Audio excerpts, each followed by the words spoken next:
J'aime le Congo, j'aime la RDC. Lèvons-nous et bâtissons. Nous voulons mettre fin au tribalisme, au séparatisme, à toutes sortes des antivaleurs qui minent le pays, qui mettent à genoux le pays. Il nous faut des Daniel. Lèvons-nous et bâtissons. Des hommes et des femmes Daniel qui ont l'intelligence 10 fois supérieure aux satrapes, qui sont au-dessus des magiciens, au-dessus des féticheurs, au-dessus des occultistes, qui ont de l'intelligence surnaturelle, des hommes et des femmes qui peuvent faire la différence.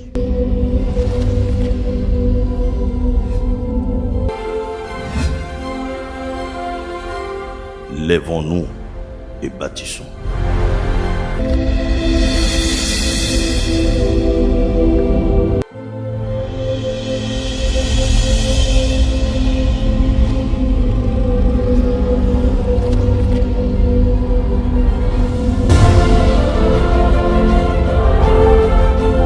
Ne prenons pas les armes à cause de frustration. Quand on aime son pays, on ne prend pas les armes à cause de frustration. Quand on aime son pays, on ne tue pas ses frères et sœurs. Quand on aime ce pays, on n'envoie pas ses frères et sœurs dans la brousse. Lèvons-nous et bâtissons. Et c'est dans ce pays que Dieu m'a élevé. C'est dans ce pays que Dieu m'a donné un nom. J'aime mon pays. J'aime la République démocratique du Congo.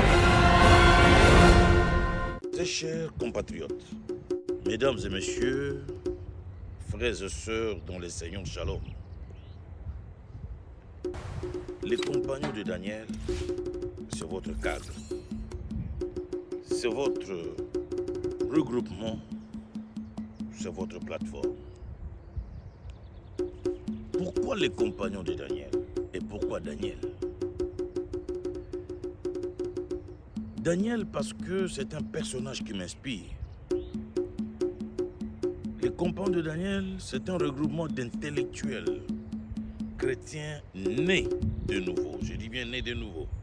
Des hommes et des femmes transformés, des hommes et des femmes complètement restaurés, des hommes et des femmes dont le comportement a été complètement touché par le Saint-Esprit, qui sont devenus de nouvelles créatures, comme Paul dit. Les choses anciennes sont passées, et voici toutes choses sont devenues nouvelles pour ceux qui sont en Christ. Daniel est un homme intelligent. Et Daniel avait de l'intelligence surnaturelle. D'ailleurs, la Bible dit, lorsque le roi les questionnait, lui et ses amis, lorsque le roi les questionnait sur des questions qui nécessitaient la sagesse et l'intelligence, la Bible dit, on les trouvait 10 fois supérieurs, 10 fois intelligents, 10 fois plus intelligents que les satrapes. Qui sont les satrapes? Les satrapes, c'est le détenteur du pouvoir. Les magiciens, les féticheurs et les autres de la cour. C'est-à-dire que Daniel, qui était un captif, un déporté, il n'était pas babylonien, c'est un juif. Il est en déportation en Babylone. Mais il a l'intelligence surnaturelle. Il a ce que les Babyloniens n'ont pas. Il a un Dieu vivant. Il a le savoir-faire céleste. Il a l'expertise céleste. Et Dieu marque la différence entre Daniel et les satrapes, entre Daniel et les magiciens. À telle enseigne que le roi lui-même était étonné de l'intelligence de ce jeune homme et de ses amis. C'est comme ça que la Bible dit, lorsqu'on les questionnait sur des choses qui nécessitaient de l'intelligence et de la sagesse, on les trouvait 10 fois plus intelligents, 10 fois plus supérieurs. Oh, c'est extraordinaire. 10 fois supérieurs, 10 fois intelligents. Et Daniel m'a inspiré. C'est comme ça que pour développer notre pays, pour apporter notre pierre à la construction de notre nation, le Saint-Esprit, mon ami, m'a inspiré à mettre sur pied un cadre dénommé les compagnons de Daniel. Et les compagnons de Daniel, c'est des hommes et des femmes intelligents, nés de nouveau, craignant Dieu, aimant Dieu, et aussi qui aiment la nation. Parce qu'ici, nous parlons de la nation. L'amour de la patrie est là. L'amour de la nation est là. J'aime le Congo, j'aime la RDC. Et il faut des hommes et des femmes qui aiment la nation, qui aiment le Congo et qui aiment le Congolais. Si nous voulons de grands changements, si nous voulons de grandes transformations dans notre pays, si nous voulons mettre fin à la corruption, nous voulons mettre fin au détournement des deniers publics, nous voulons mettre fin au tribalisme, si nous voulons mettre fin au régionalisme, au séparatisme, à toutes sortes des antivaleurs qui minent le pays, qui mettent à genoux le pays, il nous faut des Daniel, des hommes et des femmes Daniel, qui ont l'intelligence 10 fois supérieure aux satrapes, qui sont au-dessus des magiciens, au-dessus des féticheurs, au-dessus des occultistes, qui ont de l'intelligence surnaturelle, des hommes et des femmes qui peuvent faire la différence. Voilà pourquoi nous avons mis sur pied cette plateforme intitulée « Les compagnons de Daniel ». Jésus a dit « Vous êtes le sel de la terre et la lumière du monde ». Et je considère tous les compagnons de Daniel comme des porteurs de lumière, des porteurs de destinée. C'est le cas de Joseph. Joseph était en Égypte chez Potiphar et la Bible dit, depuis qu'il était dans l'entreprise de Potiphar, l'entreprise de Potiphar a prospéré. A prospéré. Sa présence a fait prospérer l'entreprise. Son intelligence, son savoir-faire, son expertise, il était la lumière dans l'entreprise de Potiphar. Et voilà qu'en dehors de la maison de Potiphar, il va se retrouver à la tête de toute l'Égypte. Et il va sauver l'Égypte de la famine à cause de la révélation que Dieu lui a donnée. Au fait, les Daniel, c'est des hommes et des femmes de révélation. Ils ont de l'intelligence et ils ont aussi de l'inspiration. Ils ont aussi de la révélation. C'est aussi des hommes de foi comme Daniel. Daniel était à la fois un homme intelligent et aussi à la fois un homme de foi. C'est comme ça, avec la foi, il s'est retrouvé dans la fosse aux lions. Il a combattu les lions et les lions se sont tués par sa présence. Il est sorti vainqueur face à ses adversaires qui voulaient le voir manger, être dévoré par les lions. Mais le Dieu de Daniel lui a donné la victoire. Les compagnons de Daniel, ils ne travaillent pas avec les fétiches, ils ne travaillent pas avec l'occultisme, ils ne travaillent pas avec la magie, pas avec la sorcellerie. Les Daniel, eux, travaillent avec l'intelligence de l'école, de l'université, bien sûr, et aussi avec de l'intelligence surnaturelle, avec de la révélation et de l'inspiration. Et voilà, Joseph en Égypte va porter la différence à cause de la révélation qu'il avait eue. Il a épargné l'Égypte pendant 7 ans de la famine parce qu'il avait la révélation.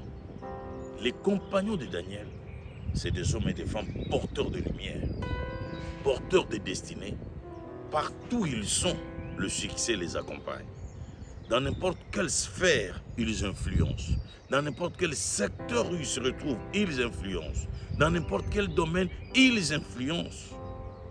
En réalité, parce que ce n'est plus eux qui vivent, mais c'est Christ qui vit en eux et leur donne de l'intelligence surnaturelle, au-delà de l'intelligence qu'ils ont acquise à l'école, à l'université. Donc, je lance un appel à vous tous qui me suivez. Venez vous joindre à nous. Appelez-nous au numéro qui paraît sur vos écrans. Écrivez-nous et dites-nous que vous aimez le compagnons de Daniel. Dites-nous que vous voulez adhérer au compagnons de Daniel. Dites-nous que vous voulez apporter vos réflexions au compagnons de Daniel. Dites-nous que je veux devenir membre de compagnons de Daniel parce que j'aime mon pays, j'aime ma nation. Néhémie a dit, lèvons-nous et bâtissons notre nation. Et je lance un appel à tous les intellectuels nés de nouveau, les chrétiens de la République démocratique du Congo et de la diaspora. Vous devez vous lever. L'heure est grave. Le Congo est menacé de la balkanisation. Le Congo est miné par la guerre, la rébellion. Le Congo miné par la corruption. Le Congo miné par le tribalisme. Le Congo miné par le séparatisme. Le Congo miné par le clientélisme, la camaraderie.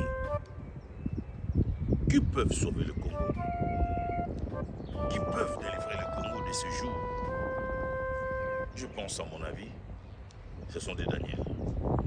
Les intellectuels chrétiens nés de nouveau, craignant Dieu, aimant le prochain, aimant la nation. Quand quelqu'un aime la nation, il ne prendra pas les armes pour tuer ses frères et sœurs.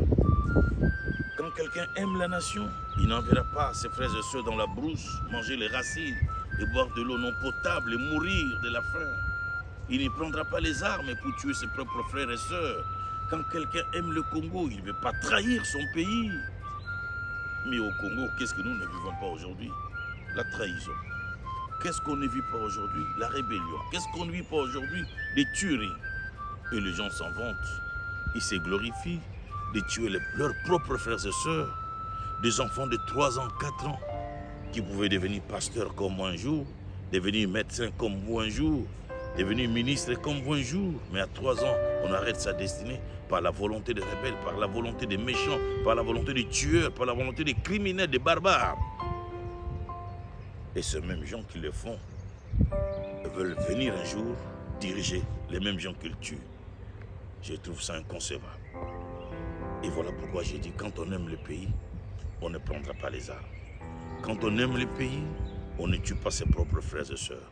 Quand on aime ce pays et on aime les Congolais, on accepte les institutions, on accepte le système démocratique, on attend la fin du mandat de l'autre pour compétir et devenir président, devenir je ne sais qui un jour. On ne prend pas les armes. Si tout le monde devait prendre les armes, où est-ce que nous deviendrons? J'aime le Congo, j'aime la RDC, j'aime mon pays de tout mon cœur. Je l'adore ce pays, ces grands géants de l'Afrique, cœur de l'Afrique. Ces grands et cher beau pays que Dieu nous a donné, un pays béni, convoité par les ennemis de la République, convoité par tout le monde, les grandes puissances, convoité par les multinationales, à cause des richesses que Dieu nous a données. J'aime mon pays. Quand on aime le pays, on ne le trahit pas. Et je lance appel à vous, intellectuels chrétiens nés de nouveau. Venez vous joindre à nous pour qu'ensemble, nous puissions réfléchir comment sortir notre pays de la pauvreté, comment sortir notre pays de la misère, comment sortir notre pays du tribalisme et du séparatisme, comment sortir notre pays de l'immoralité, comment sortir notre pays de la souffrance. Venez vous joindre à nous par vos idées, par vos avis. Venez vous joindre à nous par vos réflexions pour que demain, vous aussi, vous puissiez accéder au cœur des systèmes.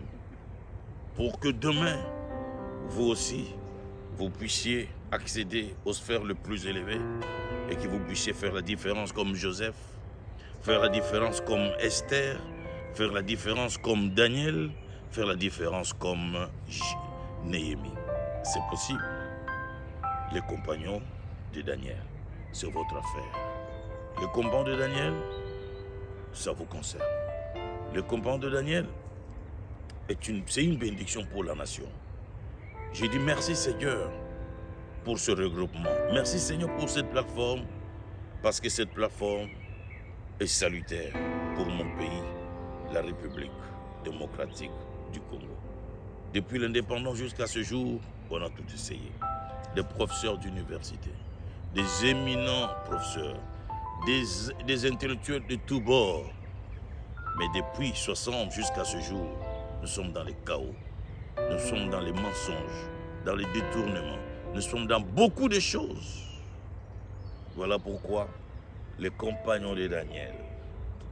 Cette plateforme vient se mettre en place pour soutenir le pays, accompagner le pays, apporter l'expertise à notre pays, notre savoir-faire à notre pays, et pour qu'ensemble nous puissions dire, fini la trahison, fini le détournement, fini la corruption, fini les guerres interminables dans notre pays. Il est grand temps que nous mettions fin à 3 décennies de guerre dans notre nation pour que le Congo se stabilise et que le Congo soit aussi équilibré, connaisse l'équilibre et que le pays se développe. Le pays que Dieu nous a donné, le pays de nos ancêtres, le pays de Kasavubu, le pays de Lumumba, le pays de Tchen Tshisekedi, le pays de Tchombe, le pays de tous les pionniers de l'indépendance, le pays des grands artistes qui ont quitté la terre des hommes, le pays des grands sportifs qui ont quitté la terre des hommes, le pays des grands hommes de Dieu qui ont quitté la terre des hommes, ces beaux et grands pays, la République démocratique du Congo. Que mon Dieu vous comble, que mon Dieu vous bénisse. Je vous aime de tout mon cœur. Vive la République.